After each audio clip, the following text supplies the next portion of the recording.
नमस्कार। सुप्रसिद्ध उपन्यास गबन पाठन के भाग 40 में आपका स्वागत है। पिछले पठन के अंत में हमने जाना था कि जालपा के समझाने के बावजूद रमानाथ ने पुलिस के भयवश अपना बयान नहीं बदला। यह सब सुनकर जालपा विस्मित और अत्यधिक दुखी हो जाती है। कचहरी में रमानाथ के बयान को सुनकर जालपा के आसपास बैठी महिलाएं उसकी निंदा करती हैं, जिसे सुनकर जालपा बहुत दुखी और निराश हो जाती है और वह कचहरी से बाहर निकल जाती है। वह अपनी हार मानने के लिए तैयार न थी एवं देवीदीन से कहती है कि वह जज साहब को जाकर सारी कहानी कह सुनाए। इसके आगे क्या होता है यह जानने के लिए चलिए सुनते हैं आज का अंक गबन भाग 40। एक महीना गुजर गया। जालपा कई दिन तक बहुत विकल रही। कई बार उन्माद सा हुआ कि अभी सारी कथा किसी पत्र में छपवा दूं, सारी कलई खोल दूं, सारे हवाई किले ढा दूं, पर यह सभी उद्वेग शांत हो गए। आत्मा की गहराइयों में छिपी हुई कोई शक्ति उसकी ज़बान बंद कर देती थी। रमा को उसने हृदय से निकाल दिया था।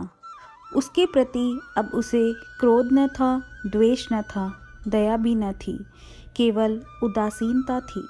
उसके मर जाने की सूचना पाकर भी शायद वह न रोती।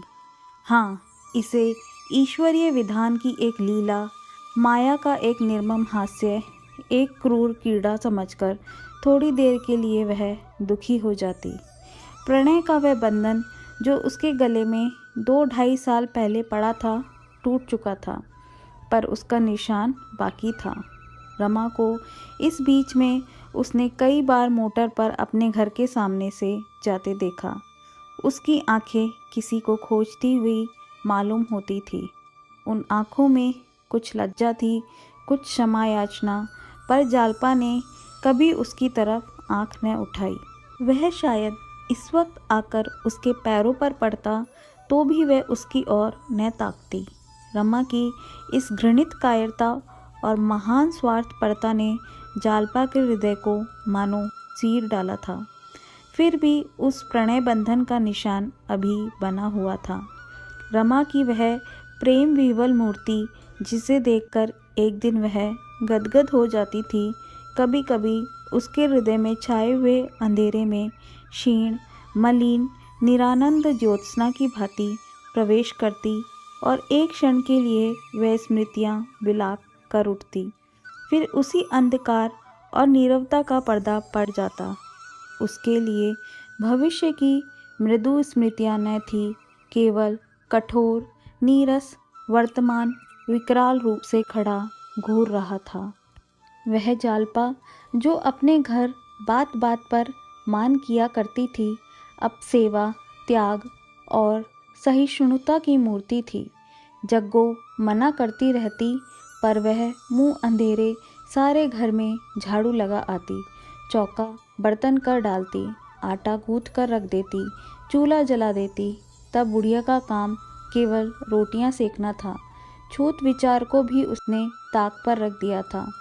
बुढ़िया उसे ठेल ठाल कर रसोई में ले जाती और कुछ न कुछ खिला देती। दोनों में माँ बेटी का सा प्रेम हो गया था। मुकदमे की सब कार्यवाही समाप्त हो चुकी थी। दोनों पक्ष के वकीलों की बहस हो चुकी थी। केवल फैसला सुनाना बाकी था। आज उसकी तारीख थी। आज बड़े सवेरे घर के काम धंधों से फुर्सत पाकर जालपा दैनिक पत्र वाले की आवाज़ पर कान लगाए बैठी थी, मानो आज उसी का भाग्य निर्णय होने वाला है। इतने में देवीदीन ने पत्र लाकर उसके सामने रख दिया। जालपा पत्र पर टूट पड़ी और फैसला पढ़ने लगी। फैसला क्या था? एक ख्याली कहानी थी जिसका प्रधान नायक रमा था। जज ने बार बार उसकी प्रशंसा की थी। सारा अभियोग उसी के बयान पर अवलंबित था। देवीदीन ने पूछा, फैसला छपा है? जालपा ने पत्र पढ़ते हुए कहा, हाँ, है तो किसको सज़ा हुई? कोई नहीं छूटा। एक को फांसी की सज़ा मिली, 5 को 10-10 साल और 8 को 5-5 साल। उसी दिनेश की फांसी हुई। यह कहकर उसने समाचार पत्र रख दिया और एक लंबी सांस लेकर बोली, इन बेचारों के बाल बच्चों का न जाने क्या हाल होगा। देवी दीन ने तत्परता से कहा, तुमने जिस दिन मुझसे कहा था उसी दिन से मैं इन सबों का पता लगा रहा हूँ। 8 आदमियों का तो अभी तक ब्याह ही नहीं हुआ और उनके घर वाले मज़े में हैं, किसी बात की तकलीफ़ नहीं है। 5 आदमियों का विवाह तो हो गया है पर घर के खुश हैं। मैंने कई आदमियों से पूछा, यहाँ कुछ चंदा भी किया गया है। अगर उनके घर वाले लेना चाहे तो दिया जाएगा। खाली दिनेश तबाह है। 2 छोटे छोटे बच्चे हैं, बुढ़िया माँ और औरत। यहाँ किसी स्कूल में मास्टर था। एक मकान किराए पर लेकर रहता था, उसका खराबी है। जालपा ने पूछा, उसके घर का कुछ पता लगा सकते हो? हाँ, उसका पता कौन मुश्किल है। जालपा ने याचना भाव से कहा, तो कब चलोगे? मैं भी तुम्हारे साथ चलूँगी। अभी तो वक्त है, चलो ज़रा देखें। देवी दीन ने आपत्ति करके कहा, पहले मैं देख तो आऊँ। इस तरह उटक कर लेस मेरे साथ कहाँ कहाँ दौड़ती फिरोगी। जालपा ने मन को दबाकर लाचारी से सिर झुका लिया और कुछ न बोली। देवी दीन चला गया। जालपा फिर समाचार पत्र देखने लगी, पर उसका ध्यान दिनेश की ओर लगा हुआ था। बेचारा फांसी पा जाएगा। जिस वक्त उसने फांसी का हुक्म सुना होगा, उसकी क्या दशा हुई होगी। उसकी बूढ़ी माँ और स्त्री यह खबर सुनकर छाती पीटने लगी होगी। बेचारा स्कूल मास्टर ही तो था, मुश्किल से रोटियां चलती होंगी और क्या सहारा होगा। उनकी विपत्ति की कल्पना करके उसे रमा के प्रति ऐसी उत्तेजनापूर्ण घृणा हुई कि वह उदासीन न रह सकी।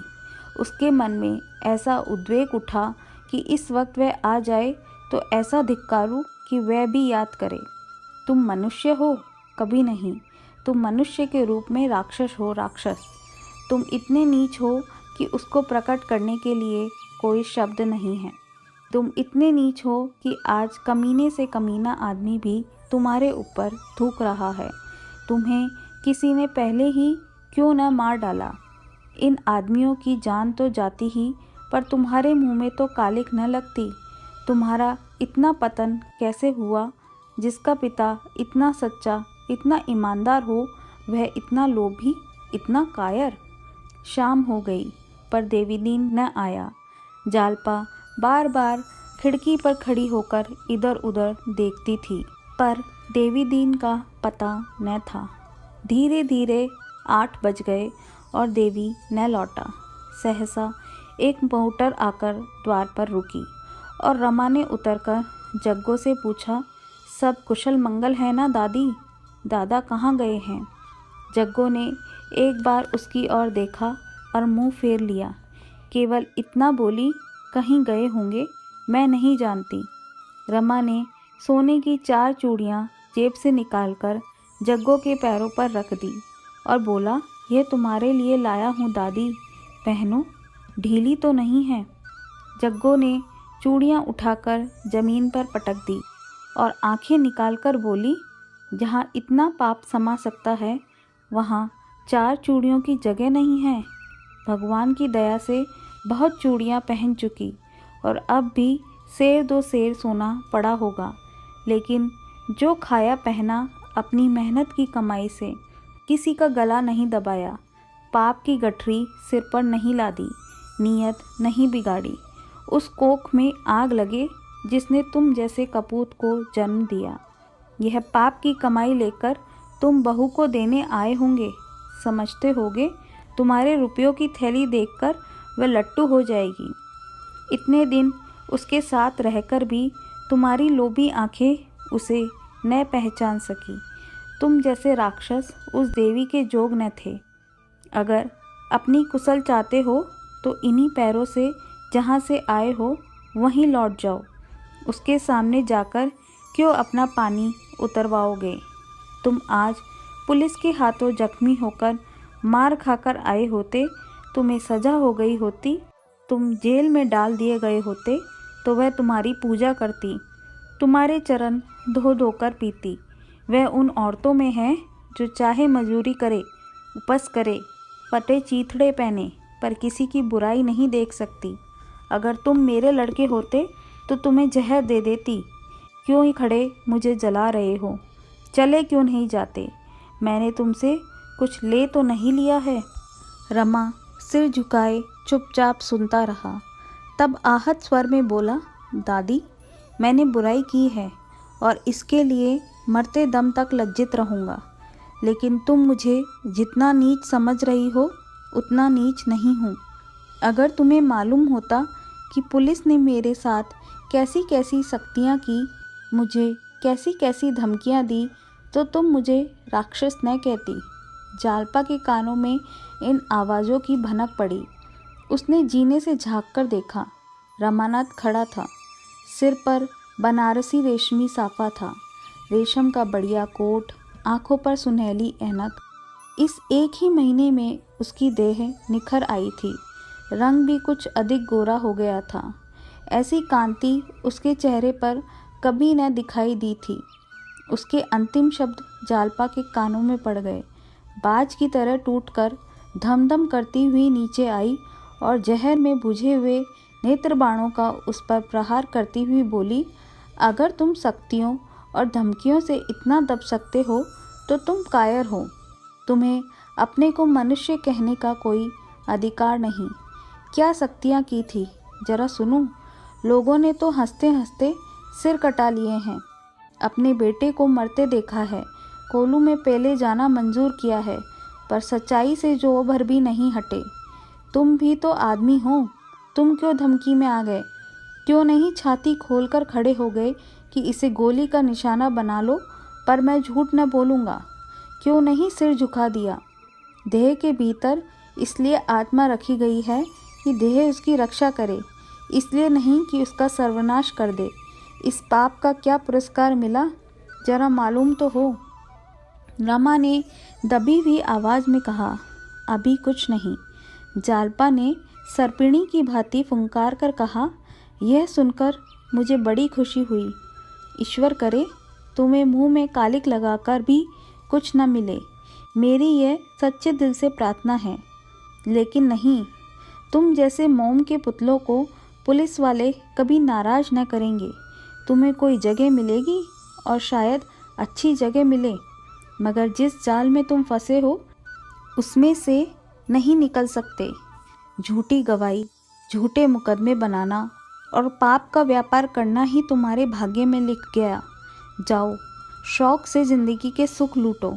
मैंने तुमसे पहले ही कह दिया था और आज फिर कहती हूँ कि मेरा तुमसे कोई नाता नहीं है। मैंने समझ लिया कि तुम मर गए, तुम भी समझ लो कि मैं मर गई। बस जाओ, मैं औरत हूँ। अगर कोई धमकाकर मुझसे पाप कराना चाहे तो चाहे उसे न मार सकूँ, अपनी गर्दन पर छुरी चला दूंगी। क्या तुम में औरतों के बराबर भी हिम्मत नहीं है? रमा ने गिड़गिड़ाकर कहा, तुम मेरा कोई उज्र न सुनोगी? जालपा ने अभिमान से कहा, नहीं। तो मैं मुंह में कालिक लगाकर कहीं निकल जाऊं? तुम्हारी खुशी, तुम मुझे क्षमा न करोगी? कभी नहीं, किसी तरह नहीं। रमा एक क्षण सिर झुकाए खड़ा रहा, तब धीरे धीरे बरामदे के नीचे जाकर जग्गो से बोला, दादी, दादा आए तो कह देना मुझसे जरा देर मिल लें, जहाँ कहीं आ जाऊं। जग्गो ने कुछ पिघलकर कहा, कल यहीं चले आना। रमा ने मोटर में बैठते हुए कहा, यहाँ अब न आऊँगा दादी। मोटर चली गई तो जालपा ने कुत्सित भाव से कहा, मोटर दिखाने आए थे, जैसे खरीद ही तो लाए हों। जग्गो ने भर्त्सना की, तुम्हें इतना बेलगाम नहीं होना चाहिए था बहू। दिल पर चोट लगती है तो आदमी को कुछ नहीं सूझता। जालपा ने निष्ठुरता से कहा, ऐसे हयादार नहीं है दादी। इसी सुख के लिए तो आत्मा बेची। उनसे यह सुख भला क्यों छोड़ा जाएगा? पूछा नहीं, दादा से मिलकर क्या करोगे? वह होते तो ऐसी फटकार सुनाते कि छठी का दूध याद आ जाता। जग्गो ने तिरस्कार के भाव से कहा, तुम्हारी जगह मैं होती बहू तो मेरे मुंह से ऐसी बातें न निकलती। तुम्हारा हिया बड़ा कठोर है। दूसरा मर्द होता तो इस तरह चुपका चुपका सुनता। मैं तो थर थर काँप रही थी कि कहीं तुम्हारे ऊपर हाथ न चला दे, मगर है बड़ा गमखोर। जालपा ने उसी निष्ठुरता से कहा, इसे गमखोरी नहीं कहते दादी, यह बेहयाई है। देवीदीन ने आकर कहा, क्या यहाँ भैया आए थे? मुझे मोटर पर रास्ते में दिखाई दिए थे। जग्गो ने कहा, हाँ आए थे, कह गए हैं दादा मुझसे ज़रा मिल ले। देवीदीन ने उदासीन होकर कहा, मिल लूँगा। यहाँ कोई बातचीत हुई? जग्गो ने पछताते हुए कहा, बातचीत क्या हुई, पहले मैंने पूजा की। मैं चुप हुई तो बहू ने अच्छी तरह फूल माला चढ़ाई। जालपा ने सिर नीचा करके कहा, आदमी जैसा करेगा वैसा भोगेगा।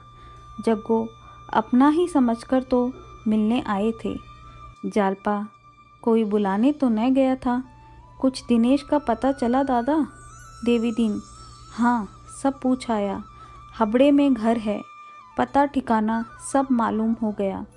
जालपा ने डरते डरते कहा, इस वक्त चलोगे या कल किसी वक्त? देवीदीन, तुम्हारी जैसी मर्जी, जी चाहे इसी वक्त चलो, मैं तैयार हूँ। जालपा, थक गए होंगे। देवीदीन, इन कामों में थकान नहीं होती बेटी। 8 बज गए थे। सड़क पर मोटरों का तांता बंधा हुआ था। सड़क की दोनों पटरियों पर हजारों स्त्री पुरुष बने ठने हंसते बोलते चले जाते थे। जालपा ने सोचा, दुनिया कैसी राग रंग में मस्त है। जिसे उसके लिए मरना हो मरे, वह अपनी टेव न छोड़ेगी। हर एक अपना छोटा सा मिट्टी का घरौंदा बनाए बैठा है। देश बह जाए उसे परवाह नहीं, उसका घरौंदा बचा रहे, उसके स्वार्थ में बाधा न पड़े। उसका भोला भाला हृदय बाजार को बंद देखकर खुश होता। सभी आदमी शोक से सिर झुकाए त्योरियां बदले उन्मत्त से नजर आते। सभी के चेहरे भीतर की जलन से लाल होते। वह न जानती थी कि इस जनसागर में ऐसी छोटी छोटी कंकड़ियों के गिरने से एक हलकोरा भी नहीं उठता, आवाज़ तक नहीं आती। इसी के साथ आज का अंक समाप्त होता है। अब पारी है आज के हमारे सुविचार की। आज का सुविचार कुछ इस प्रकार है, ज़िंदगी में जीवन साथी चुनने का निर्णय बहुत सोच समझकर लेना चाहिए। सही निर्णय आपके जीवन को स्वर्ग और गलत निर्णय जीवन को नरक बना सकता है। आज के हमारे कथन को सुनने के लिए बहुत बहुत धन्यवाद।